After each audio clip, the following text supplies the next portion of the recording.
হয়েছেন ঠিক এই ফ্লাইওভারের উপর থেকেই বোমাটি নিক্ষেপ করা হয় এবং এখানে আড্ডা দিচ্ছিলেন তিনি সেনাবাহিনীর সদস্যরা নিয়ে গিয়েছেন সেটি কিন্তু তার বাবার কাছ থেকে জেনেছে এবং এই মুহূর্তে ঘটনাস্থলে স্বজনদের আহাজারি কিন্তু আমরা দেখতে পাচ্ছি, সেই আর্তনাদ আমরা দেখতে পাচ্ছি।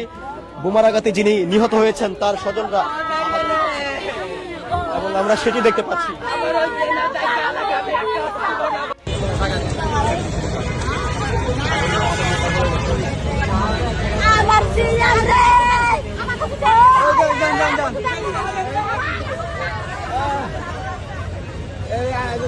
ভাই বোন